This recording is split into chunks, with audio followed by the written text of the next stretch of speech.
Hello everyone, welcome to KS Mentor Weekly Current Affairs class. December 15 മുതൽ 21 വരെയുള്ള current affairs ആണ്, പ്രധാനപ്പെട്ട current affairs ആണ് ഇന്നത്തെ ക്ലാസ്സിൽ നമ്മൾ ഡിസ്കസ് ചെയ്യുന്നത്. ഏതൊക്കെയാണ് എന്നുള്ളത് ആദ്യം നോക്കാം. ആദ്യം നമുക്ക് ഡിഗ്രി ലെവലിൽ പ്രിലിംസിന് വേണ്ടിയിട്ടുള്ള കറണ്ട് അഫയേഴ്സ് ഏതൊക്കെയാണ് എന്നുള്ളത് നോക്കാം.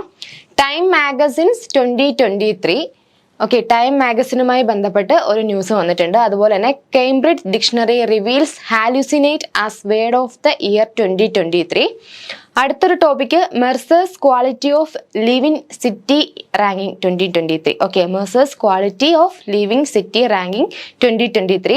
അതുപോലെ തന്നെ അടുത്തൊരു ടോപ്പിക് എന്ന് പറയുന്നത് ഇറ്റാലിയൻ സിവിൽ അവാർഡുമായി ബന്ധപ്പെട്ട ഒരു ടോപ്പിക്കാണ്. Okay, Italy's order of merit എന്ന് പറഞ്ഞിട്ട്.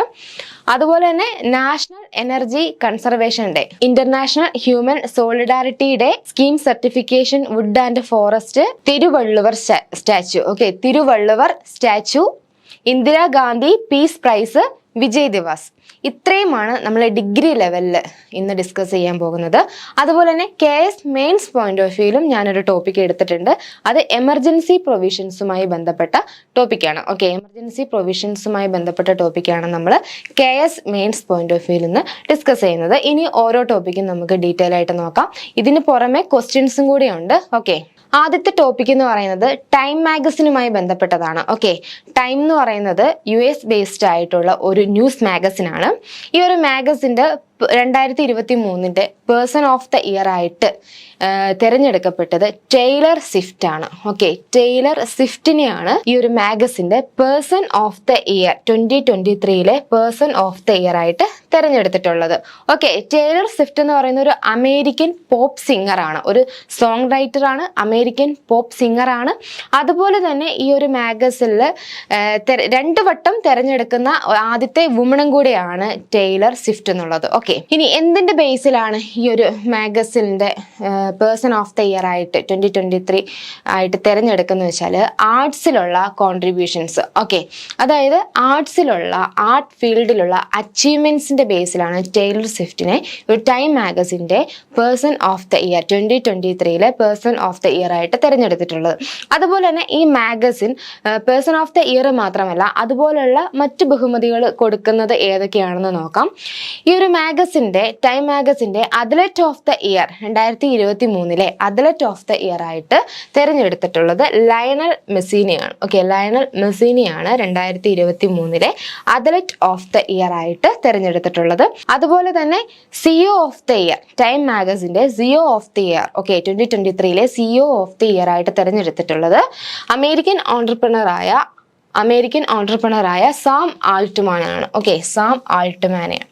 ഓക്കെ, അതുപോലെ തന്നെ breakthrough of the year 2023 Time മാഗസിന്റെ breakthrough of the year 2023 ആയിട്ട് തിരഞ്ഞെടുത്തിട്ടുള്ളത് അലക്സ് യൂജിൻ ന്യൂവെലിനെയാണ്. ഓക്കെ, അലക്സ് യൂജിൻ ന്യൂവെലിനെയാണ്. അമേരിക്കൻ ആക്ടറാണ് അദ്ദേഹം. ഓക്കെ, അമേരിക്കൻ ആക്ടർ അതുപോലെ തന്നെ സിംഗറാണ് അലക്സ് യൂജിൻ ന്യൂവെൽ. ഓക്കെ, അപ്പോൾ ഇത്രയാണ് നമ്മൾ ടൈം മാഗസിനുമായിട്ട് ബന്ധപ്പെട്ട് നോക്കാനുള്ളത്. ഓക്കെ, അടുത്ത ടോപ്പിക്കിലോട്ട് പോവാം. അടുത്ത ടോപ്പിക് എന്ന് പറയുന്നത് Cambridge dictionary 2023 word of the year ആയിട്ട്, okay, 2023 word of the year ആയിട്ട് തിരഞ്ഞെടുത്തിട്ടുള്ള വേർഡ് എന്ന് പറയുന്നത് ഹാലൂസിനേറ്റ് ആണ്. ഓക്കെ, ഹാലൂസിനേറ്റ് ആണ് Cambridge dictionary 2023 word of the year ആയിട്ട് തിരഞ്ഞെടുത്തിട്ടുള്ളത്. ഓക്കെ, എന്താണ് ഈ ഹാലൂസിനേറ്റ് എന്ന വാക്കിന്റെ അർത്ഥം? അതായത് റിയൽ ആയിട്ട് ഇല്ലാത്തതിനെ കാണുന്നത്, അതേപോലെ ഫീൽ ചെയ്യുന്നത്, കേൾക്കുന്നത്, ഇതൊക്കെയാണ്. ഓക്കെ, അതായത് റിയൽ വേൾഡിൽ ഇല്ലാത്ത ഒരു സംഭവത്തെ എന്താണ്, അതിനെ കാണുന്നു,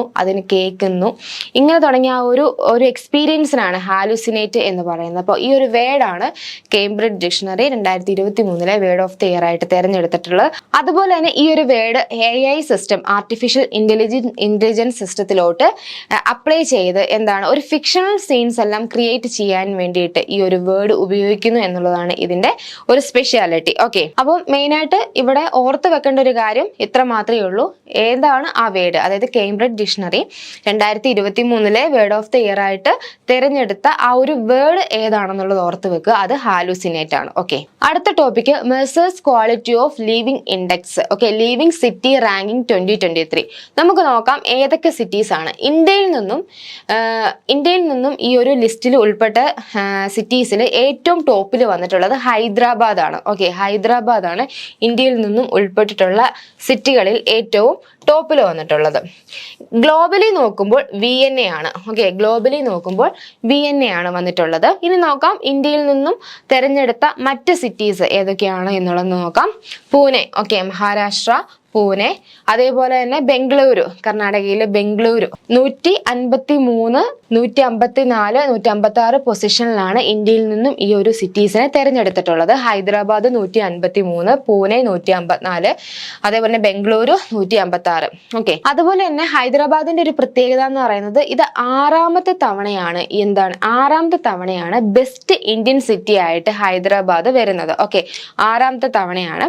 ഇനി നമുക്ക് നോക്കാം ഈ ഒരു റാങ്കിങ്ങിൽ സിറ്റീസ് ഇങ്ങനെ ഉൾപ്പെടുന്നുണ്ടല്ലോ. അപ്പോൾ അത് കുറച്ച് പാരാമീറ്റേഴ്സ് മീറ്റ് ചെയ്യുമ്പോഴാണ് ഇത്തരത്തിൽ റാങ്കിങ് ഓരോ സിറ്റീസും ലഭിക്കുന്നത്. ആ പാരാമീറ്റേഴ്സ് എന്തൊക്കെയാണ് എന്നുള്ളത് നമുക്ക് നോക്കാം. മെയിൻ ആയിട്ട് പ്രവാസികൾക്ക് ജീവിക്കാനുള്ള സാഹചര്യം, നല്ല രീതിയിൽ ജീവിക്കാനുള്ള സാഹചര്യം ഒരുക്കുന്നതിന്റെ ബേസിലാണ് ഇത്തരത്തിൽ സിറ്റീസിനെ ഈ ഒരു ലിസ്റ്റിൽ ഉൾപ്പെടുത്തുന്നത്. അങ്ങനെ നോക്കുമ്പോൾ ഈ ഒരു സിറ്റീസ് മീറ്റ് ചെയ്യുന്ന പാരാമീറ്റേഴ്സ് ഏതൊക്കെയാണ് എന്ന് നമുക്ക് നോക്കാം. മെയിൻ ആയിട്ട് excellent health care, education, infrastructure, social services, അതുപോലെ തന്നെ affordable housing, reasonable cost of living തുടങ്ങിയ കാര്യങ്ങളെല്ലാം മീറ്റ് ചെയ്യുമ്പോഴാണ് ഇത്തരത്തിൽ സിറ്റീസ് ഈ ഒരു ലിവിംഗ് റാങ്കിങ് ഇൻഡെക്സിന്റെ ഭാഗമായിട്ട് വരുന്നത്, ഇതിനകത്ത് ഇൻക്ലൂഡ് ആവുന്നത്. അപ്പോൾ അതിൽ ടോപ്പ് വന്നേക്കുന്നത്, ഇന്ത്യയിൽ നിന്നും ടോപ്പ് വന്നേക്കുന്നത് ഹൈദരാബാദ് ആണ്. അതുപോലെ തന്നെ ഗ്ലോബലി നോക്കുമ്പോൾ വിയന്ന ആണ്. ഇന്ത്യയിൽ നിന്നും മൊത്തം 3 സിറ്റീസ് ആണ് വന്നിട്ടുള്ളത്. ഒന്ന് ഹൈദരാബാദ്, പൂനെ, അതുപോലെ തന്നെ ബംഗളൂരു. അതിൽ ടോപ്പ് വന്നിട്ടുള്ളത് ഹൈദരാബാദ് ആണ് എന്നുള്ളത് ഓർത്ത് വെക്കുക. ഓക്കെ, അടുത്തത് Italy's order of merit. Okay, ഇറ്റലിയിലെ ഹയസ്റ്റ് സിവിലിയൻ അവാർഡാണ് ഓർഡർ ഓഫ് മെറിറ്റ് എന്ന് പറഞ്ഞത്. ഓക്കെ, ഇതിപ്പോൾ കിട്ടിയിട്ടുള്ളത് കബീർ ബേദിക്കാണ്. ഓക്കെ, കബീർ ബേദിക്കാണ് ഈ ഒരു ഹയസ്റ്റ് സിവിലിയൻ അവാർഡ് ലഭിച്ചിട്ടുള്ളത്. ഇനി എന്തിനാണ് കബീർ ബേദിക്ക് ഈ ഒരു അവാർഡ് ലഭിച്ചിട്ടുള്ളത് നോക്കാം. മെയിനായിട്ട് ഇന്ത്യയും ഇറ്റലിയും തമ്മിലുള്ള റിലേഷൻ പ്രൊമോട്ട് ചെയ്യുന്നതിനുള്ള കോൺട്രിബ്യൂഷൻസിനാണ് ഈ ഒരു അവാർഡ് അദ്ദേഹത്തിന് ലഭിച്ചിട്ടുള്ളത്. ഇനി കബീർ ബേദിയെ കുറിച്ച് നോക്കുകയാണെങ്കിൽ അദ്ദേഹം ഇന്റർനാഷണൽ ആക്ടർ ആണ്, റൈറ്റർ ആണ്, അതുപോലെ തന്നെ പ്രൊഡ്യൂസർ ആണ്. Okay, Bollywood, Hollywood, Europe, film, television, തിയേറ്ററിലെല്ലാം ആക്ട് ചെയ്തിട്ടുള്ള ഒരു ആക്ടറാണ്. അതുപോലെ തന്നെ ഇന്റർനാഷണൽ ആക്ടറാണ്, ഒരു റൈറ്ററാണ്, പ്രൊഡ്യൂസറാണ്. ഓക്കെ, ഇനി നമുക്ക് നോക്കാനുള്ളത് order of merit of the Italian republic. Okay, നമ്മൾ ഓൾറെഡി പറഞ്ഞു ഇറ്റലിയിലെ ഹയസ്റ്റ് സിവിലിയൻ അവാർഡാണ്. ഇത് എസ്റ്റാബ്ലിഷ് ചെയ്തത് 1951 നമ്മൾ പറഞ്ഞു. ഓക്കെ, ഇറ്റലിയുടെ 2ാമത്തെ പ്രസിഡന്റായ ലൂയിജി എനൌദി ആണ് ഈ ഒരു അവാർഡ് എസ്റ്റാബ്ലിഷ് 1951 എസ്റ്റാബ്ലിഷ് ചെയ്യുന്നത്. ഓക്കെ, മെയിൻ ആയിട്ട് literature, arts, economic, philanthropic, social, humanitarian ആക്ടിവിറ്റീസിൽ വളരെ ഇൻവോൾവ്ഡ് ആയിട്ടുള്ള വ്യക്തികൾക്ക് കൊടുക്കുന്ന ഒരു അവാർഡാണ്, ഒരു സിവിലിയൻ അവാർഡാണ് ദ ഓർഡർ ഓഫ് മെറിറ്റ് എന്ന് പറയുന്നത്. Order of merit of the Italian republic എന്ന് പറയുന്നത്. അതുപോലെ തന്നെ ഇറ്റലിയുടെ പ്രസിഡന്റ് തന്നെയാണ് ഈ ഒരു അവാർഡിന്റെ ഹെഡായിട്ട് വരുന്നതും. ഓക്കെ, ഈ ഒരു അവാർഡിന്റെ ഹെഡായിട്ട് വരുന്നതും ഇറ്റലിയുടെ പ്രസിഡന്റ് തന്നെയാണ്. ഓക്കെ, അപ്പം ഇത്രയും കാര്യങ്ങളാണ് ഈ ഒരു അവാർഡുമായിട്ട് ബന്ധപ്പെട്ട് നമുക്ക് പഠിക്കാനുള്ളത്. അടുത്തത് നാഷണൽ എനർജി കൺസർവേഷൻ ഡേയുമായി ബന്ധപ്പെട്ട ഒരു ടോപ്പിക്കാണ്. December 14 national energy conservation day ആയിട്ട് സെലിബ്രേറ്റ് ചെയ്യുന്നത്. ഓക്കെ, ഡിസംബർ 14 വളരെ സുസ്ഥിരമായ രീതിയിലുള്ള ഊർജത്തിന്റെ ഉപയോഗം, അതിന്റെ കൺസർവേഷനും കാര്യങ്ങളെല്ലാം പ്രൊമോട്ട് ചെയ്യാൻ വേണ്ടിയിട്ടാണ്, അതിന്റെ അവയർനെസ് കൊടുക്കാൻ വേണ്ടിയിട്ടാണ് എല്ലാ വർഷവും ഡിസംബർ 14 ഈ ഒരു നാഷണൽ എനർജി കൺസർവേഷൻ ഡേ ആയിട്ട് ആചരിച്ചു വരുന്നത്. ഓക്കെ, എല്ലാ വർഷവും ഈ ഒരു ഡേ ഓർഗനൈസ് ചെയ്യുന്നത് ഏത് എൻറ്റിറ്റി ആണെന്ന് നോക്കാം. ഓക്കെ, ബ്യൂറോ ഓഫ് എനർജി എഫിഷ്യൻസിയാണ് എല്ലാ വർഷവും ഈ ഒരു ഡേ ഓർഗനൈസ് ചെയ്യുന്നത്. ഓക്കെ, മിനിസ്ട്രി ഓഫ്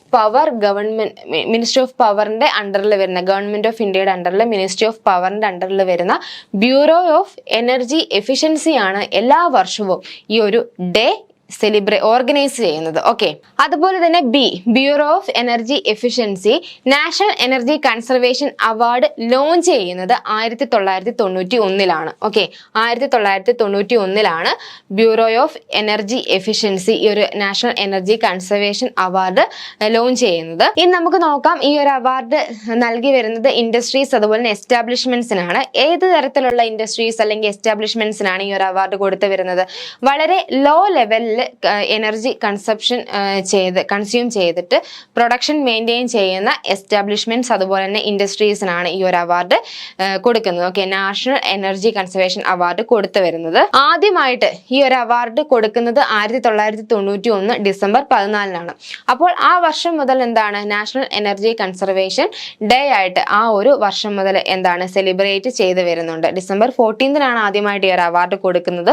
അതുകൊണ്ട് തന്നെയാണ് പിന്നീട് തുടർന്നുള്ള വർഷങ്ങളിൽ ആ ഒരു ദിവസം ഡിസംബർ 14 എല്ലാ വർഷവും December 14 national energy conservation day ആയിട്ട് സെലിബ്രേറ്റ് ചെയ്യുന്നത്. ഈ ഒരു എനർജിയുടെ കൺസർവേഷൻ കാര്യങ്ങൾ കൊണ്ടുവരാനും നല്ല രീതിയിൽ നടക്കാനും അതിന്റെ ഓവർ യൂസേജ് റെഡ്യൂസ് ചെയ്യാനും വേണ്ടി government of India ministry of പവറിന്റെ അണ്ടറിൽ ബ്യൂറോ ഓഫ് എനർജി എഫിഷ്യൻസിനെ സെറ്റപ്പ് ചെയ്യുന്നത് 2002 മാർച്ച് 1 2002 ഇത് സെറ്റപ്പ് ചെയ്യുന്നത്. മെയിനായിട്ട് എന്താണെന്ന് വെച്ച് കഴിഞ്ഞിട്ടുണ്ടെങ്കിൽ എന്താണ് നമ്മുടെ ഇന്ത്യൻ ഇക്കണോമിയിൽ എനർജിയുടെ യൂസേജ് അതിന്റെ കൺസർവേഷൻ അതിന്റെ ഇന്റൻസിറ്റി കാര്യങ്ങളെല്ലാം റെഡ്യൂസ് ചെയ്യുന്നതിന്, അതായത് എനർജി ഒരുപാട് യൂസ് ചെയ്യാണ്ട് എനർജി കൺസർവേഷൻ എന്താണെങ്കിലും അത്യാവശ്യമുള്ള ഒരു കാര്യമാണ്. അപ്പോൾ അതിന്റെ ആ ഒരു കാര്യങ്ങൾ നല്ല രീതിയിൽ നടത്തുവാൻ വേണ്ടിയിട്ട് 2002 government of India ministry of പവറിന്റെ അണ്ടറിൽ bureau of energy efficiency setup ചെയ്യുന്നത്. ഓക്കെ, എനർജി കൺസർവേഷൻ ആക്ടിന്റെ ബേസിലാണ് ഈ ഒരു എൻറ്റിറ്റിനെ ഗവൺമെന്റ് ഓഫ് ഇന്ത്യ സെറ്റപ്പ് ചെയ്യുന്നത്. ഓക്കെ, ഇതുമായി ബന്ധപ്പെട്ട് ഇത്രയും കാര്യങ്ങളൊന്ന് ഓർത്ത് വെക്കുക. അടുത്ത ടോപ്പിക് എന്ന് പറയുന്നത് international human solidarity day. Okay, 2023 international human solidarity day ആയിട്ട് സെലിബ്രേറ്റ് ചെയ്ത് ഡിസംബർ 20 ഐക്യരാഷ്ട്രസഭയുടെയും അതുപോലെ തന്നെ അതിലെ അംഗരാജ്യങ്ങളുടെയും അന്താരാഷ്ട്ര വാർഷിക ഐക്യ ദിനമാണ് December 20 international human solidarity day ആയിട്ട് സെലിബ്രേറ്റ് ചെയ്യുന്നത്. മെയിൻ ആയിട്ട് എന്താണ് ഗ്ലോബൽ ചലഞ്ചസിനെ അഡ്രസ് ചെയ്യുക. എന്തൊക്കെയാണ് മെയിൻ ആയിട്ടുള്ള ഗ്ലോബൽ ചലഞ്ചസ് എന്ന് പറയുന്നത്? പോവർട്ടി, ഇൻഇക്വാളിറ്റി, ഓക്കെ, പോവർട്ടി ദാരിദ്ര്യം, അതുപോലെ ഇൻഇക്വാളിറ്റി അസമത്വം, ഇൻജസ്റ്റിസ് അനീതി തുടങ്ങിയ കാര്യങ്ങളെയെല്ലാം അഡ്രസ്സ് ചെയ്യുക എന്ന ലക്ഷ്യത്തോടെയാണ് എല്ലാ വർഷവും ഈ ഒരു ഇന്റർനാഷണൽ ഹ്യൂമൻ സോളിഡാരിറ്റി ഡേ ആയിട്ട് സെലിബ്രേറ്റ് ചെയ്യുന്നത് ഡിസംബർ 20 ഓക്കെ, അപ്പോൾ ഇത്തരത്തിലുള്ള ഗ്ലോബൽ ചലഞ്ചസിന്റെ ഒരു ഇന്റൻസിറ്റി കുറയ്ക്കുന്നതിന് വേണ്ടിയിട്ട് എല്ലാ രാജ്യങ്ങളും തമ്മിൽ ഇന്റർനാഷണൽ എഗ്രിമെന്റ്സ് ഉണ്ട്. ആ എഗ്രിമെന്റ്സിലെ കാര്യങ്ങളെല്ലാം അതേപടി നടത്തണം, ഫോളോ ചെയ്യണം എന്നുള്ളൊരു ഓർമ്മപ്പെടുത്തലും കൂടിയാണ് എല്ലാ വർഷവും ഡിസംബർ 20 ഈ ഒരു ഡേ സെലിബ്രേറ്റ് ചെയ്യുന്നതിന്റെ പ്രധാന ലക്ഷ്യം എന്ന് പറയുന്നത്. ഇനി നമുക്ക് നോക്കാനുള്ളത് ആദ്യമായിട്ട് ഈ ഒരു ഇന്റർനാഷണൽ ഹ്യൂമൻ സോളിഡാരിറ്റി ഡേ ആയിട്ട് സെലിബ്രേറ്റ് ചെയ്യുന്നത് 2006 ഓക്കെ, 2006 ഡിസംബർ 20 ആദ്യമായിട്ട് ഈ ഒരു ഇന്റർനാഷണൽ ഹ്യൂമൻ സോളിഡാരിറ്റി ഡേ ആയിട്ട് സെലിബ്രേറ്റ് ചെയ്യുന്നത്. അപ്പോൾ എന്താണ് ഐക്യരാഷ്ട്രസഭയുടെയും അതുപോലെ തന്നെ അതിലെ അംഗരാജ്യങ്ങളുടെയും അന്താരാഷ്ട്ര വാർഷിക ഐക്യ ദിനമാണ് സോളിഡാരിറ്റി ഡേ എന്ന് പറയുന്നത്. മെയിനായിട്ട് ഗ്ലോബൽ ചലഞ്ചസ് ആയ പോവേർട്ടി അതുപോലെ ഇൻഇക്വാളിറ്റി, ഇൻജസ്റ്റിസ് തുടങ്ങിയ കാര്യങ്ങളെ അഡ്രസ്സ് ചെയ്യുന്നതിന് വേണ്ടി, അതിന്റെ ഒരു ഇന്റൻസിറ്റി കുറയ്ക്കുന്നതിന് വേണ്ടി അല്ലെങ്കിൽ അതിനെ പരിപൂർണമായിട്ടും ഒഴിവാക്കുന്നതിന് വേണ്ടിയിട്ട് സെലിബ്രേറ്റ് ചെയ്യുന്ന ഒരു ഡേ ആണ് ഇന്റർനാഷണൽ ഹ്യൂമൻ സോളിഡാരിറ്റി ഡേ എന്ന് പറയുന്നത്. ഓക്കെ, അടുത്ത scheme certification wood and forest India. വളരെ സുസ്ഥിരമായിട്ടുള്ള ഒരു ഫോറസ്റ്റ് മാനേജ്മെന്റ് കൊണ്ടുവരുന്നതിനെ പ്രൊമോട്ട് ചെയ്യാൻ, അതിനെ എൻകറേജ് ചെയ്യാൻ വേണ്ടിയിട്ട് കൊണ്ടുവന്നേക്കുന്ന ministry of environment, forest and climate change കൊണ്ടുവന്നേക്കുന്ന ഒരു സ്കീമാണ് scheme certification wood and forest India എന്ന് പറയുന്നത്. മെയിനായിട്ട് എന്താണ് വളരെ സുസ്ഥിരമായിട്ടുള്ള ഒരു ഫോറസ്റ്റ് മാനേജ്മെന്റ് എൻകറേജ് ചെയ്യുന്നതിന് വേണ്ടിയിട്ട് കൊണ്ടുവന്നതാണ് ഈ സ്കീം. ഇനി Indian forest wood and certification scheme ഇത് ഗവേൺ ചെയ്യുന്നത് Indian forest and wood certification council ആണ്. അതുപോലെ തന്നെ ഈ ഒരു സ്കീം ഓപ്പറേറ്റ് ചെയ്യുന്നത് Indian institute of forest management, Bhopal, മധ്യപ്രദേശിലെ ഭോപ്പാലിൽ പ്രവർത്തിക്കുന്ന Indian institute of forest management ആണ് ഈ ഒരു സ്കീം ഓപ്പറേറ്റ് ചെയ്യുന്നത്. വളരെ സുസ്ഥിരമായ രീതിയിൽ വനങ്ങളെ, കാടുകളെ പരിപാലിക്കുന്നതിന് കൊടുക്കുന്ന ഒരു എൻവയോൺമെന്റൽ ലേബലാണ് ഫോറസ്റ്റ് സർട്ടിഫിക്കേഷൻ എന്ന് പറയുന്നത്. ഓക്കെ, ഈ ഒരു സർട്ടിഫിക്കേഷന്റെ അണ്ടറിൽ വരുന്ന ആക്ടിവിറ്റീസ് എന്തൊക്കെയാണെന്ന് നോക്കിയാൽ അഫോറസ്റ്റേഷൻ, വാട്ടർ ഹാർവെസ്റ്റിംഗ്, അതുപോലെ തന്നെ പ്രൊഡക്ഷൻ ഓഫ് ടിമ്പർ, അതായത് കൂടുതൽ മരങ്ങൾ വെച്ച് പിടിപ്പിക്കുക, വാട്ടർ ഹാർവെസ്റ്റിംഗ്, അതുപോലെ തന്നെ എന്താണ് അഫോറസ്റ്റേഷൻ തുടങ്ങിയ കാര്യങ്ങളാണ് ഈ ഒരു തുടങ്ങിയ പാരാമീറ്റേഴ്സ് മീറ്റ് ചെയ്യുമ്പോഴാണ് ഇത്തരത്തിലുള്ള ഫോറസ്റ്റ് സർട്ടിഫിക്കേഷൻ നൽകി വരുന്നത്. അതായത് വളരെ സസ്റ്റൈനബിൾ ആയിട്ടുള്ള രീതിയിൽ എന്താണ് ഫോറസ്റ്റ് മാനേജ് ചെയ്യുന്നതിന് കൊടുക്കുന്ന ഒരു സർട്ടിഫിക്കറ്റ്. അടുത്ത ടോപ്പിക്ക് തിരുവള്ളുവർ തിരുവള്ളുവരുമായി ബന്ധപ്പെട്ടതാണ്. ഫ്രഞ്ച് ടൗൺ ആയ സെർജിയിലാണ് ഈ ഒരു തിരുവള്ളുവറിന്റെ ഒരു സ്റ്റാച്ചു ഇപ്പോൾ എസ്റ്റാബ്ലിഷ് ചെയ്തിരിക്കുന്നത്. ഇതാണ് ഇതിന്റെ ന്യൂസ് കോണ്ടെക്സ്റ്റ് എന്ന് പറയുന്നത്. പ്രധാനമായും ഇന്ത്യയും ഫ്രാൻസും തമ്മിലുള്ള സാംസ്കാരിക റിലേഷൻസ് അതിന്റെ പ്രൊമോട്ട് ചെയ്യുന്നതിന്റെ ഭാഗമായിട്ടാണ് ഇത്തരത്തിൽ തിരുവള്ളുവറിന്റെ സ്റ്റാച്ചു ഫ്രഞ്ച് ടൗൺ ആയ സെർജിയിൽ ഇപ്പോൾ എസ്റ്റാബ്ലിഷ് ചെയ്തേക്കുന്നത്. ഇനി ഒരു എക്സാം പോയിന്റ് ഓഫ് വ്യൂവിൽ നമുക്ക് നോക്കാനുള്ളത് ആരാണ് ഈ തിരുവള്ളുവർ. ഓക്കെ, തിരുവള്ളുവറിനെ കുറിച്ച് കൂടുതൽ നോക്കുകയാണെങ്കിൽ അദ്ദേഹം ഒരു ഇന്ത്യൻ പോയറ്റ് ആണ്, അതുപോലെ ഫിലോസഫർ ആണ്. ഓക്കെ, തിരുക്കുറൽ അദ്ദേഹം എഴുതിയതാണ്. ഓക്കെ, തിരുക്കുറൽ എന്ന് പറയുന്നത്. ഓക്കെ, ഇദ്ദേഹത്തിന്റെ മെയിൻ ആയിട്ടുള്ള ഒരു ബുക്കാണ് തിരുക്കുറൽ എന്ന് പറഞ്ഞു. ഓക്കെ, എന്താണ് ഈ തിരുക്കുറൽ? തിരുക്കുറൽ എന്ന് പറയുന്നത് ഇതൊരു ബുക്കാണ്. ഓക്കെ, എത്തിക്സ്, പൊളിറ്റിക്സ്, എക്കണോമിക്, അതുപോലെ ലവ് തുടങ്ങിയ കാര്യങ്ങളെ കുറിച്ചെല്ലാം പറയുന്ന ഒരു രാജ്യവുമായി ബന്ധപ്പെട്ടിട്ടുള്ള എത്തിക്സ്, പൊളിറ്റിക്സ്, എക്കണോമിക്സ്, അതുപോലെ ലവ് തുടങ്ങിയ കാര്യങ്ങളെ കുറിച്ചെല്ലാം വ്യക്തമായിട്ട് പറയുന്ന ഒരു ബുക്കാണ് തിരുക്കുറൽ എന്ന് പറയുന്നത്. അതുപോലെ തന്നെ നമ്മൾ പറഞ്ഞു തിരുവള്ളുവർ എന്താണ് ഏൻഷ്യന്റ് സെയിന്റ് ആണ്, ഒരു സന്യാസിയാണ്, പോയറ്റ് ആണെന്ന് പറഞ്ഞു. തമിഴ്നാട്ടിലെ ഒരു ഫിലോസഫർ ആണെന്നും നമ്മൾ പറഞ്ഞു. അതുപോലെ തന്നെ അദ്ദേഹം തമിഴില് അവിടെ അറിയപ്പെടുന്നത് വള്ളുവർ എന്നാണ്. ഓക്കെ, വള്ളുവർ എന്നാണ് അദ്ദേഹം തമിഴ്നാട്ടിൽ അറിയപ്പെടുന്നത്. ഒരു രാജ്യത്തിൽ അടിസ്ഥാനമായിട്ട് വേണ്ട 5 റിക്വയർമെന്റ്സ് അദ്ദേഹം പറഞ്ഞിട്ടുണ്ട്. 5 ജുവൽസ് എന്നാണ് അത് അറിയപ്പെടുന്നത്. ഓക്കെ, ഏതൊക്കെയാണ് എന്നുള്ളത് നോക്കാം. No illness, wealth, good crops, happiness, safety and security. അപ്പോൾ ഇത്രയുമാണ്. ഇത് 5 ജുവൽസ് എന്നാണ് അറിയപ്പെടുന്നത്. ഒരു രാജ്യത്തിന് അത്യാവശ്യം വേണ്ട റിക്വയർമെന്റ്സ്, ബേസിക് ആയിട്ടുള്ള കാര്യങ്ങൾ എന്ന് പറയുന്നത് അദ്ദേഹത്തിന്റെ അഭിപ്രായത്തിൽ ഏതൊക്കെയാണ്? No illness, wealth, good crops, അതുപോലെ happiness, safety and security. Okay, ഇത്രയുമാണ് അദ്ദേഹം അഡ്വക്കേറ്റ് ചെയ്തത്. ഓക്കെ, 5 ജുവൽസ് എന്നാണ് ഇത് അറിയപ്പെടുന്നത്. ഓക്കെ, നമ്മളിപ്പം ഇതിനകത്ത് തിരുവള്ളുവറിനെ കുറിച്ച് പഠിച്ചു. അദ്ദേഹത്തിന്റെ സ്റ്റാച്ചു അത് ഫ്രഞ്ച് ടൗൺ ആയ സെർജിയിലാണ് ഇപ്പൊ എസ്റ്റാബ്ലിഷ് ചെയ്തേക്കുന്നതെന്ന് പറഞ്ഞു. അദ്ദേഹം ഒരു ഏൻഷ്യന്റ് സെയിന്റ് ആണ്, സന്യാസിയാണ്, പോയറ്റ് ആണ്, ബിലോങ്സ് ടു തമിഴ്നാട്. അദ്ദേഹം തമിഴ്നാട്ടിൽ നിന്നുമുള്ള ഒരു സന്യാസിയാണ്, അതുപോലെ തന്നെ ഒരു പോയറ്റ് ആണ്. അദ്ദേഹത്തിന്റെ ഫേമസ് ബുക്കായ തിരുക്കുറലിനെ കുറിച്ച് പറഞ്ഞു. മെയിനായിട്ട് ആ ബുക്കിനകത്ത് പറഞ്ഞിരിക്കുന്ന കാര്യം എന്താണ്? അതായത് ഒരു ജീവിതത്തിൽ പ്രധാനമായിട്ടും വേണ്ട എത്തിക്സ്, ഗവേണൻസ്, ലവ്, സ്പിരിച്വാലിറ്റി തുടങ്ങിയ കാര്യങ്ങളെ കുറിച്ചെല്ലാം വ്യക്തമായി പറയുന്ന ഒരു ബുക്കാണ് തിരുക്കുറൽ എന്ന് നമ്മൾ പറഞ്ഞു. അതുപോലെ തന്നെ ഈ ഒരു തിരുക്കുറൽ 3 ഡിവൈഡ് ചെയ്തിട്ടുണ്ട്. 3 സെക്ഷൻ ആയിട്ടാണ് ഈ ഒരു ബുക്ക് വരുന്നത്. ഓക്കെ, ആരം, വിർച്ചു എന്ന് പറയും, പൊരുൾ, വെൽത്ത്, ഇൻബാം, ലവ്. അപ്പം ഇത്രയും 3 സെക്ഷൻ ആയിട്ടാണ് ഈ ഒരു തിരുക്കുറൽ ബുക്കിന്റെ ഡിവിഷൻ വരുന്നത്. അതുപോലെ തന്നെ എല്ലാ വർഷവും തിരുവള്ളുവർ ഡേ ആയിട്ട് സെലിബ്രേറ്റ് ചെയ്യുന്നത് ജനുവരി 14 to 16 ആണ്. ഓക്കെ, മാട്ടുപൊങ്കൽ. ഓക്കെ, അതായത് മാട്ടുപൊങ്കൽ സെലിബ്രേഷന് ശേഷമാണ്, ഹാർവെസ്റ്റ് ഫെസ്റ്റിവൽ ആണ്. മാട്ടുപൊങ്കൽ സെലിബ്രേഷന് ശേഷമാണ് തിരുവള്ളുവർ ഡേ ആയിട്ട് സെലിബ്രേറ്റ് ചെയ്യുന്നത്. 1935 വരെ മെയ് 17, 18 പക്ഷെ ഇപ്പോൾ ഏതാണ് ഡേറ്റ് വരുന്നത്? ജനുവരി 14, 16 എല്ലാ വർഷവും തിരുവള്ളുവർ ഡേ ആയിട്ട് സെലിബ്രേറ്റ് ചെയ്യുന്നത്. അതായത് മാട്ടുപൊങ്കൽ സെലിബ്രേഷന് ശേഷം, ഹാർവെസ്റ്റ് ഫെസ്റ്റിവലായ മാട്ടുപൊങ്കൽ ഹാർവെസ്റ്റ് ഫെസ്റ്റിവലിന് ശേഷമാണ് ഈ ഒരു തിരുവള്ളുവർ ഡേ ആയിട്ട് സെലിബ്രേറ്റ് ചെയ്യുന്നത് എല്ലാ വർഷവും. ഓക്കെ, അടുത്ത ടോപ്പിക്ക് ഇന്ദിരാഗാന്ധി പീസ് പ്രൈസുമായി ബന്ധപ്പെട്ട ഒരു ടോപ്പിക്കാണ്. Okay, Indira Gandhi peace prize disarmament and development എന്ന് അറിയപ്പെടുന്ന 2023 ഇത് ലഭിച്ചിട്ടുള്ളത് ആർക്കാണ് എന്ന് നോക്കാം. ഓക്കെ, 2 വ്യക്തികൾക്കാണ് ഇത് ലഭിച്ചിട്ടുള്ളത് ഈ വർഷം. 2023 ഇന്ദിരാഗാന്ധി പീസ് പ്രൈസ് കിട്ടിയിട്ടുള്ളത് ഡാനിയൽ ബാരംബോയും അതുപോലെ തന്നെ അലി അബു അവാദ്. ഓക്കെ, ഇസ്രായേലും അറബ് വേൾഡും തമ്മിൽ ഉള്ള ഒരു സമാധാനം പ്രൊമോട്ട് ചെയ്യുന്നതിന്റെ ബേസിലാണ് ഈ വർഷം 2023 ഇത് ഇവർക്ക് ലഭിച്ചിട്ടുള്ളത്. പ്രധാനമായും ഇസ്രായേൽ പാലസ്തീൻ കോൺഫ്ലിക്റ്റിന്റെ എല്ലാ സമയത്ത് മിഡിൽ ഈസ്റ്റിൽ എന്താണ് സമാധാനം പുനഃസ്ഥാപിക്കാൻ നടന്ന അവരുടെ ആക്ടിവിറ്റീസിന്റെ ബേസിലാണ് ഈ ഒരു അവാർഡ് 2023 ഇവർക്ക് ലഭിച്ചിട്ടുള്ളത്. ഡാനിയൽ ബാരംബോയ് എന്ന് പറയുന്ന വ്യക്തി ഒരു ഇന്റർനാഷണൽ ക്ലാസിക്കൽ പിയാനിസ്റ്റ് ആണ്. അതുപോലെ തന്നെ Ali Abu Awad. Okay, Palestine peace activist ആണ്. ഓക്കെ, പാലസ്തീൻ പീസ് ആക്ടിവിസ്റ്റ് ആണ് Ali Abu Awad. Israel Palestine കോൺഫ്ലിക്റ്റിന്റെ സമയത്ത് ഇവർ രണ്ടുപേരും എന്താണ് പീസ്, അതായത് സമാധാനം പുനഃസ്ഥാപിക്കാൻ ശ്രമിച്ചു. അതിന്റെ ആക്ടിവിറ്റീസിന്റെ ബേസിലാണ് ഈ ഒരു അവാർഡ് ഇവർക്ക് ലഭിച്ചിട്ടുള്ളത്. ഇനി ഇന്ദിരാഗാന്ധി പീസ് പ്രൈസിനെ കുറിച്ച് നോക്കുകയാണെങ്കിൽ ഇത് ഇന്ദിരാഗാന്ധി പ്രൈസ് ഫോർ പീസ് അല്ലെങ്കിൽ ഡിസാർമമെന്റ് ആൻഡ് ഡെവലപ്മെന്റ് എന്നും ഇത് അറിയപ്പെടുന്നുണ്ട്. ഇന്ദിരാഗാന്ധി മെമ്മോറിയൽ ട്രസ്റ്റ് ആണ് എല്ലാ വർഷവും ഇൻഡിവിജ്വൽസ് അല്ലെങ്കിൽ ഓർഗനൈസേഷൻസിന് പിന്നെ എന്താണ് ഈ ഒരു അവാർഡ് നൽകി വരുന്നത്.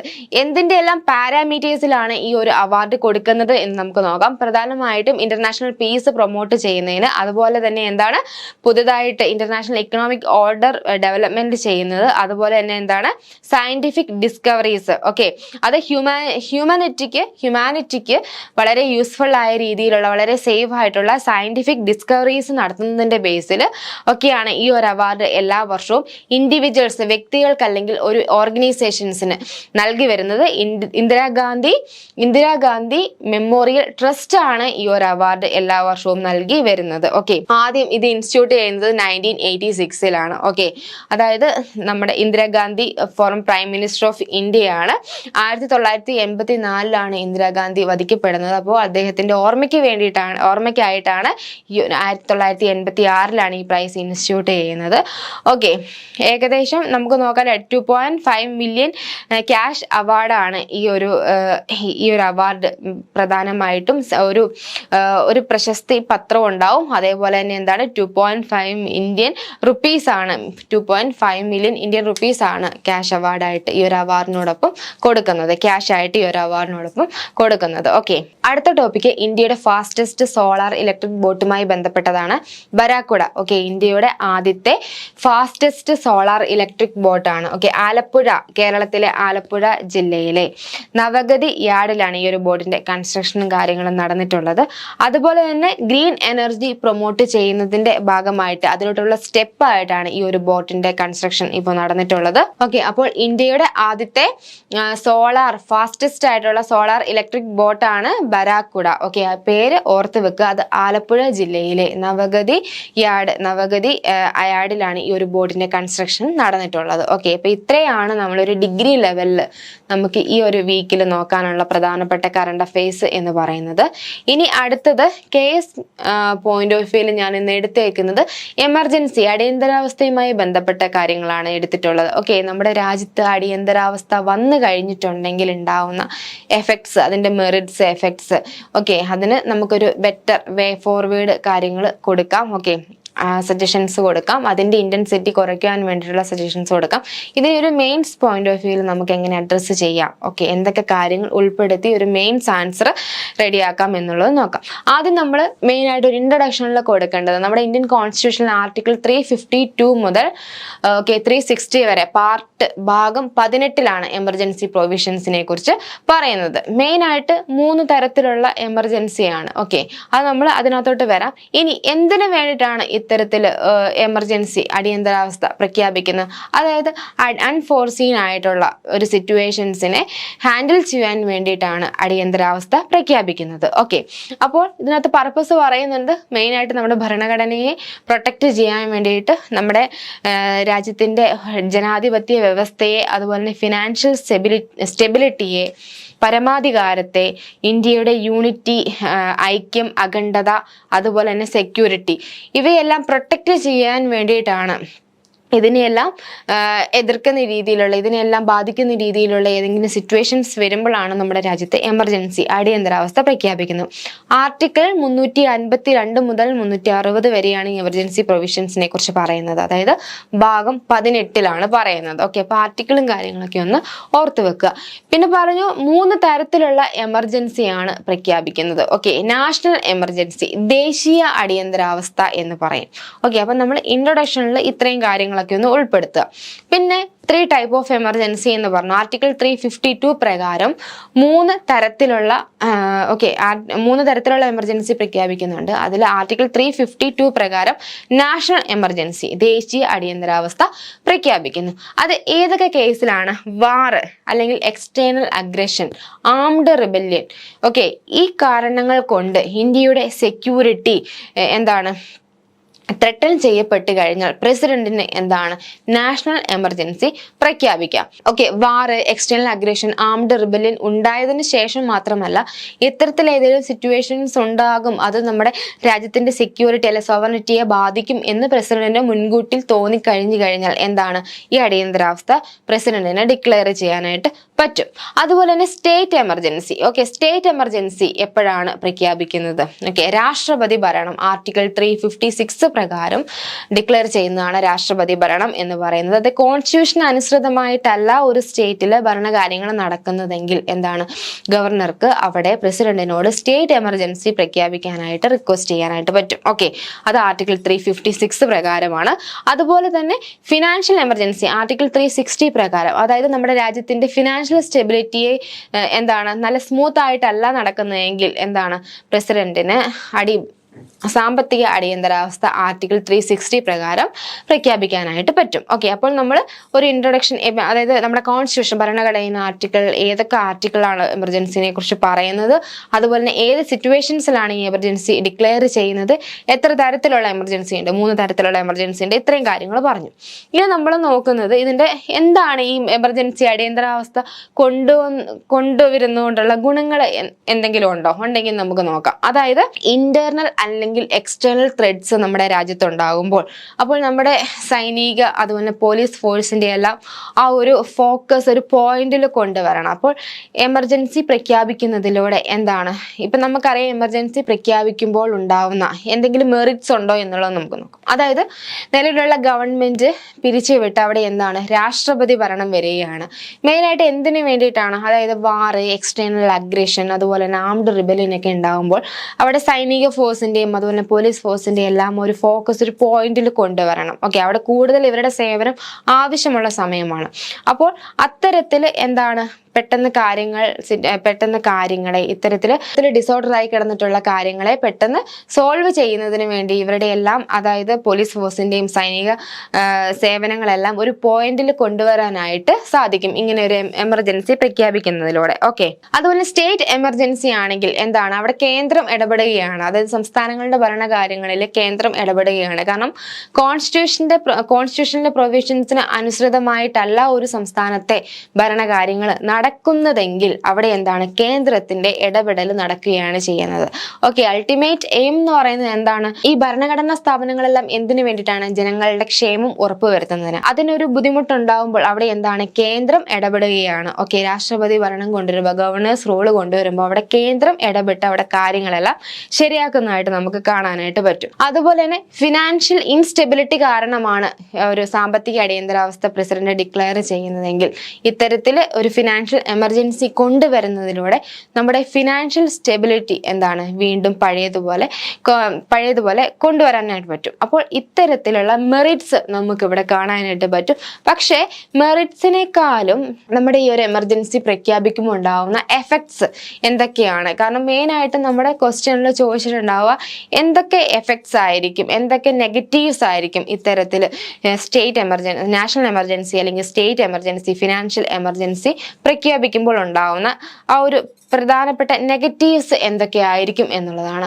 ഓക്കെ, ഈ ഒരു എമർജൻസി പ്രഖ്യാപിക്കുന്ന സമയത്ത് നമ്മുടെ ഫണ്ടമെന്റൽ റൈറ്റ്സ്, ഓക്കെ, മൗലിക അവകാശങ്ങളെ, ഒരു വ്യക്തിയുടെ മൗലിക അവകാശങ്ങളെ എങ്ങനെ ബാധിക്കുന്നു എന്നുള്ളത് നോക്കാം. ആദ്യം തന്നെ ആർട്ടിക്കിൾ 19 നമുക്ക് 6 ഫ്രീഡം തരുന്നുണ്ട് അല്ലേ. 6 ഫ്രീഡം എന്ന് പറയുമ്പോൾ അസംബിൾ പീസ്ഫുള്ളി, അതുപോലെ തന്നെ എന്താണ് അസോസിയേഷൻ ഫോം ചെയ്യാനുള്ള, ഇന്ത്യയിലുടനീളം ഫ്രീ ആയിട്ട് സഞ്ചരിക്കാനുള്ള അവകാശം, ഇന്ത്യയിൽ എവിടെയും താമസിക്കാനുള്ള അവകാശം, അങ്ങനെ 6 ഫ്രീഡം തരുന്നുണ്ട്. ഈ ഒരു 6 ഫ്രീഡം സസ്പെൻഡ് ചെയ്യുകയാണ് ചെയ്യുന്നത്. 6 സ്വാതന്ത്ര്യം എന്താണ് സസ്പെൻഡ് ചെയ്യുകയാണ് ചെയ്യുന്നത്. ഓക്കെ, ആർട്ടിക്കിൾ 358 പ്രകാരം എന്താണ് ഈ ഒരു 6 ഫണ്ടമെന്റൽ റൈറ്റ്സും ആർട്ടിക്കിൾ 19 പ്രകാരമുള്ളത് എന്താണ് ഒരു കോർട്ട് ഓർഡർ ഇല്ലാണ്ട് തന്നെ എന്താണ് സസ്പെൻഡ് ചെയ്യപ്പെടും. പിന്നീട് ഇത് വരുന്നതായ ഒരു എമർജൻസി എപ്പോഴാണോ നിർത്തുന്നത്, ആ നിർത്തിക്കഴിയുമ്പോൾ മാത്രമാണ് എന്താണ് ഈ ഒരു ഫണ്ടമെന്റൽ ഫ്രീഡം നമുക്ക് പുനഃസ്ഥാപിച്ച് കിട്ടുന്നത്. അതേപോലെ തന്നെ ആർട്ടിക്കിൾ 358 പ്രകാരം എന്താണ് ഈ ആർട്ടിക്കിൾ 19 പറഞ്ഞിട്ടുള്ള 6 ഫ്രീഡം നമുക്ക് സസ്പെൻഡ് ചെയ്യപ്പെടുമെന്ന് പറഞ്ഞു.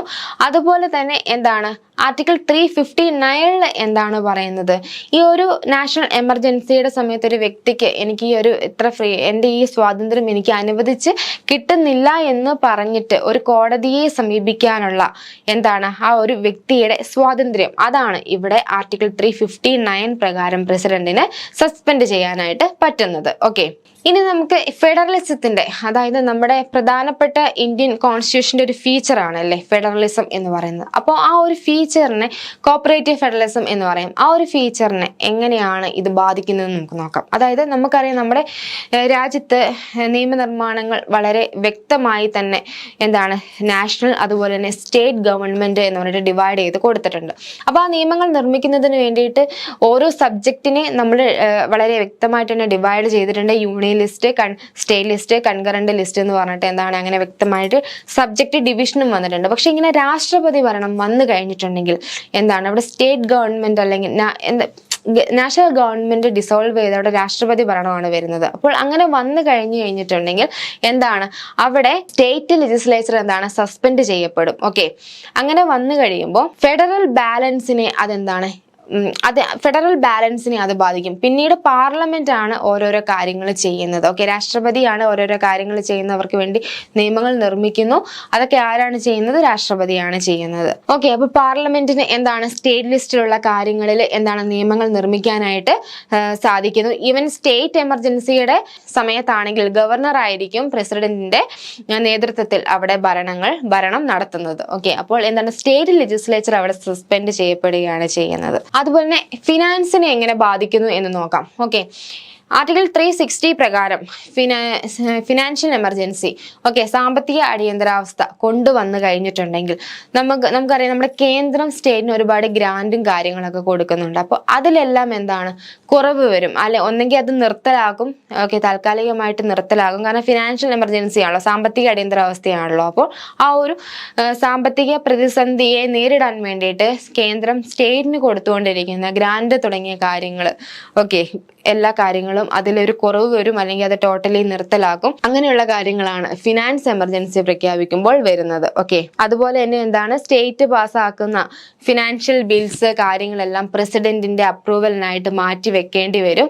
ഓക്കെ, അതുപോലെ സുപ്രീം കോർട്ട്, ഹൈക്കോർട്ട്, അപ്പോൾ ഇവരുടെ എല്ലാം ജഡ്ജിമാരുടെ എല്ലാം സാലറിയിൽ കുറവ് വരും. കാരണം അവരെ എല്ലാം അപ്പോയിന്റ് ചെയ്യുന്നത് ഒരു ഫിക്സഡ് ടെനർ ആണ്. ഓക്കെ, അവരുടെ സാലറി കാര്യങ്ങളെല്ലാം അപ്പോയിന്റ്മെന്റിന് ശേഷം ഒരു റിഡക്ഷനോ കാര്യങ്ങളോ വരില്ല. പക്ഷേ ഈ ഒരു എമർജൻസി പ്രഖ്യാപിക്കുന്ന സമയത്ത് ആ ഒരു അൺഫോർസീൻ ഫിനാൻഷ്യൽ സിറ്റുവേഷനെ മാനേജ് ചെയ്യാൻ വേണ്ടിയിട്ട് എന്താണ് സുപ്രീം കോർട്ട്, ഹൈക്കോർട്ട് അങ്ങനെ പ്രധാന പദവി വഹിക്കുന്ന എല്ലാവരുടെയും സാലറിയിൽ ഒരു റിഡക്ഷൻ വരാനായിട്ടുള്ള റിഡക്ഷൻ വരികയാണ് ഫിനാൻഷ്യൽ എമർജൻസി പ്രഖ്യാപിക്കുന്ന സമയത്ത് ഉണ്ടാവുന്നത്. ഓക്കെ, അപ്പോൾ നമ്മൾ ഇവിടെ ഇപ്പോൾ ബോഡിയിലോട്ട് വരുമ്പോൾ, ഒരു ആൻസറിന്റെ ബോഡിയിലോട്ട് വരുമ്പോൾ അവിടെ പ്രധാനമായിട്ട് ഉണ്ടാവുന്ന എഫക്ട്സ്, ഈ ഒരു എമർജൻസി പ്രഖ്യാപിക്കുമ്പോൾ 3 ടൈപ്പ് ഓഫ് എമർജൻസി പ്രഖ്യാപിക്കുമ്പോൾ ഉണ്ടാവുന്ന എഫക്ട്സ്, നെഗറ്റീവ്സ് എന്തൊക്കെയാണ് എന്ന് പറഞ്ഞു.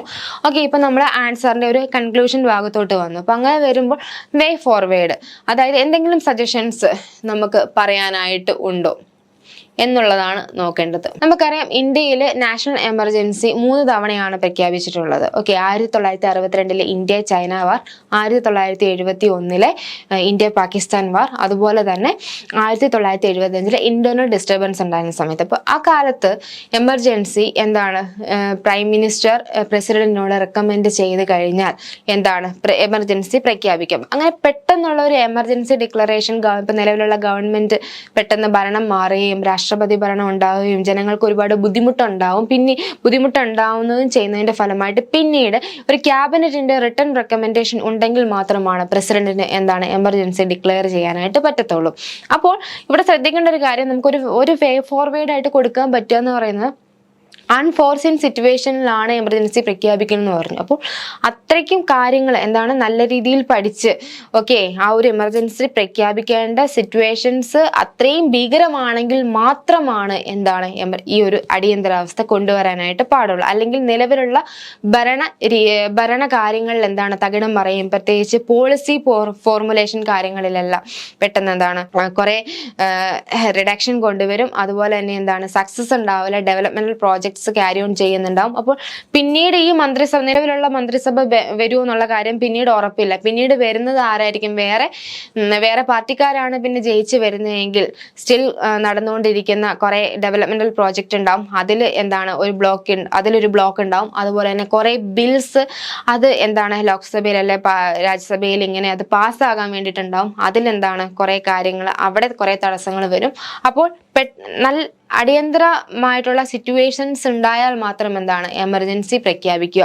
അതുപോലെ തന്നെ നമുക്ക് വേറൊരു കാര്യം പറയാൻ പറ്റുന്ന ഇപ്പൊ ഒരു സ്റ്റേറ്റിലാണെങ്കിൽ കോൺസ്റ്റിറ്റ്യൂഷണൽ മെഷീനറി അല്ലെ കോൺസ്റ്റിറ്റ്യൂഷണൽ പ്രൊവിഷൻസ് ഫോളോ ചെയ്യാത്ത സമയത്താണല്ലോ ഒരു സ്റ്റേറ്റിൽ എമർജൻസി പ്രഖ്യാപിക്കുക. അപ്പോൾ സ്റ്റേറ്റ് ഇൻസ്റ്റിറ്റ്യൂഷൻസ് അല്ലെങ്കിൽ അവിടുത്തെ ഗവൺമെന്റ് മെക്കാനിസം കുറച്ചുകൂടി സ്ട്രെങ്തൻ ആക്കുക. അപ്പോൾ സ്റ്റേറ്റ് എമർജൻസി പ്രഖ്യാപിക്കുന്ന കാര്യങ്ങളിൽ നിന്നും കുറെയൊക്കെ നമുക്ക് ആ ഒരു കാര്യം ഒഴിവാക്കാൻ പറ്റും. അതുപോലെ തന്നെ ഇനിയിപ്പോ ഫിനാൻഷ്യൽ എമർജൻസി ആണ് എങ്കിൽ ഫിനാൻഷ്യൽ ഡിസിഷൻ മേക്കിങ്ങിലൊക്കെ കുറെയൊക്കെ ട്രാൻസ്പെറൻസി, അക്കൗണ്ടബിലിറ്റി ഒക്കെ കൊണ്ടുവരികയാണെങ്കിൽ ഈ പെട്ടെന്നുള്ള ഫിനാൻഷ്യൽ ക്രൈസിസും കാര്യങ്ങളൊക്കെ നമുക്ക് തടയാനായിട്ട് പറ്റും. ഓക്കെ അപ്പോൾ നമുക്ക് ഒരു 2-3 വാലിഡ് ആയിട്ടുള്ള വേ ഫോർവേഡ് കൊടുത്ത്, അതുപോലെ തന്നെ നാഷണൽ എമർജൻസി വളരെ അത്യാവശ്യ കാര്യങ്ങളിൽ മാത്രം പ്രഖ്യാപിക്കേണ്ട ഒരു കാര്യമാണ്.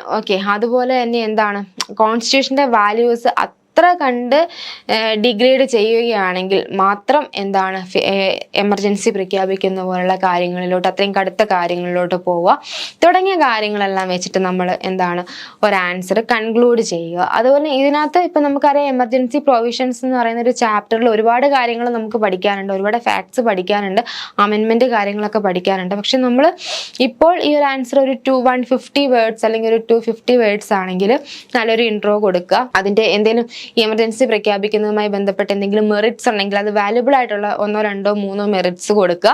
അതുപോലെ എഫക്ട്സ്, ഇപ്പൊ നമ്മൾ പറഞ്ഞു മെയിനായിട്ട് നമ്മുടെ ഫണ്ടമെന്റൽ റൈറ്റ്സിനെ, മൗലിക അവകാശങ്ങളെ ബാധിക്കുന്നുണ്ട്, അതുപോലെ ഫെഡറലിസത്തെ ബാധിക്കുന്നുണ്ട്, ഫിനാൻഷ്യൽ സിസ്റ്റത്തെ ബാധിക്കുന്നുണ്ട്. അപ്പോൾ ആ കാര്യങ്ങളുമായി ബന്ധപ്പെട്ട് അതിന്റെ എല്ലാം ഒരു 2-3 എക്സാമ്പിൾ വെച്ചിട്ട് സബ്സ്റ്റാൻഷിയേറ്റ് ചെയ്തിട്ട് നല്ലൊരു വേ ഫോർവേഡും കൊടുത്ത് ഒന്ന് കൺക്ലൂഡ് ചെയ്ത് കഴിഞ്ഞാൽ നമുക്കൊരു നല്ലൊരു ആൻസർ ഇതുമായി ബന്ധപ്പെട്ട് നമുക്ക് ക്രിയേറ്റ് ചെയ്തെടുക്കാനായിട്ട് പറ്റും. ഇനി നമുക്ക് ക്വസ്റ്റ്യൻസിലോട്ട് പോവാം.